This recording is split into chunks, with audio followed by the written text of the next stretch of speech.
Because వీళ్ళు టైంతో ఇక్కడ చిన్న గోలుమాలు చేసిన ఫ్యూచర్ లో బటర్ఫ్లై ఎఫెక్ట్ వల్ల కేవలం వీళ్ళ లైఫ్ మాత్రమే కాదు, మొత్తం భూమి కూడా ప్రమాదంలో పడొచ్చు, ఏదైనా క్యాటాస్ట్రాఫిక్ ఈవెంట్ జరగొచ్చు.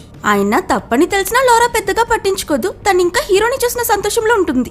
వీళ్ళిద్దరి రొమాన్స్ చూస్తున్న చిన్నాడము కొంచెం రోడ్ చూసుకుని డ్రైవ్ చేస్తే బాగుంటుంది.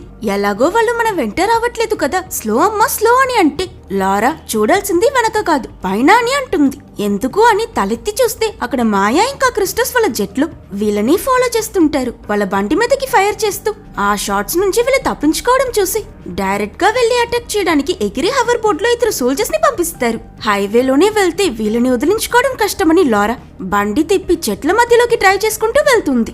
దీంతో ఆ స్పేస్ జెట్ వాళ్ళని ఫాలో అవ్వలేకపోయినా ఆ ఇద్దరు సోల్జర్స్ మాత్రం వెంటే స్పీడ్ గా వస్తూ ఉంటారు. అప్పుడే మన హీరోకి ఒక ఐడియా వచ్చి వీళ్ళని బలంతో కాదు తెలివిగా ఓడించాలని ఒక రోబోట్ ని చెట్టు గుద్దుకునేలా చేసి నెక్స్ట్ రోబోట్ మీదకి ఒక చెట్టు కట్ చేసి క్రష్ అయ్యేలా చేసి